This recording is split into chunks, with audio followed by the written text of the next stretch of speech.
Ilang bahagi ng Nueva Era sa Ilocos Norte nakaranas ng malakas na pag-ulan kahapon. Narito ang report.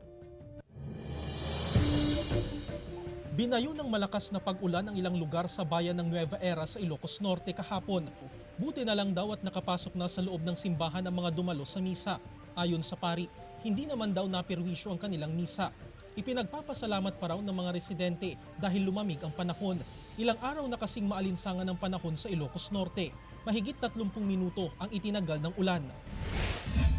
Samantala, uulanin ang malaking bahagi ng bansa dahil sa habagat at localized thunderstorms. Tuluyan ng lumalayo sa bansa at malabo nang pumasok sa Philippine Area of Responsibility ang Typhoon Shanshan. Pero makakaapekto naman ang habagat sa Southern Luzon, Visayas at Mindanao. Base sa datos ng Metro Weather, mataas ang tsansa ng ulan sa Ilocos Provinces, Apayao, Cagayan, Abra, Kalinga, Mountain Province, La Union, Pangasinan, Zambales, Tarlac, Isabela, Aurora, ilang bahagi ng Bulacan at Pampanga. Posible ang malalakas na ulan kaya maging handa pa rin sa banta ng baha o landslide. May tsansa rin ng thunderstorm sa iba pang bahagi ng bansa. Jarek Pasilyao, 1 North Central Luzon.